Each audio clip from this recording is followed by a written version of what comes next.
तुला काय आवडतं? तर मी त्यांना सांगितलं की मला गाय आवडते. मग त्यांनी काय केलं, ते आमच्या वर्गातल्या फळ्यावर कोपऱ्यामध्ये एक गाईचं चित्र काढलं आणि सांगितलं, हे बघ ही तुझी गाई आहे, इथं बसून तिचं लक्ष द्यायचं. आणि मी वर्गात बसायला लागलो.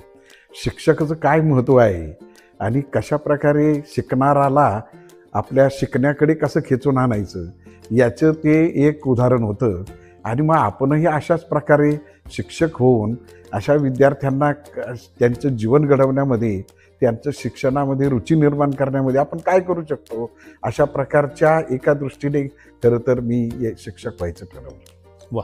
मोठ्या लोकांची मी चरित्र वाचायला सुरुवात केली आणि त्यांच्या वैशिष्ट्यपूर्ण व्यक्तिमत्वाचा आपण मागोवा घ्यायला सुरुवात करून आपल्यामध्ये काय करता येईल याचा विचार करून खरं तर विचाराची एक बैठक तयार केली.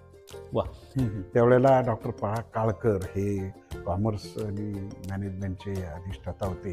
त्यांच्या साहाय्यानं खरं तर एक सॉफ्टवेअर तयार करून आपण त्या 299 कॉलेजेसचं प्रोफाईल भरून घेऊन त्यांना मार्किंग सिस्टीममध्ये, स्कोरिंगमध्ये आणलं.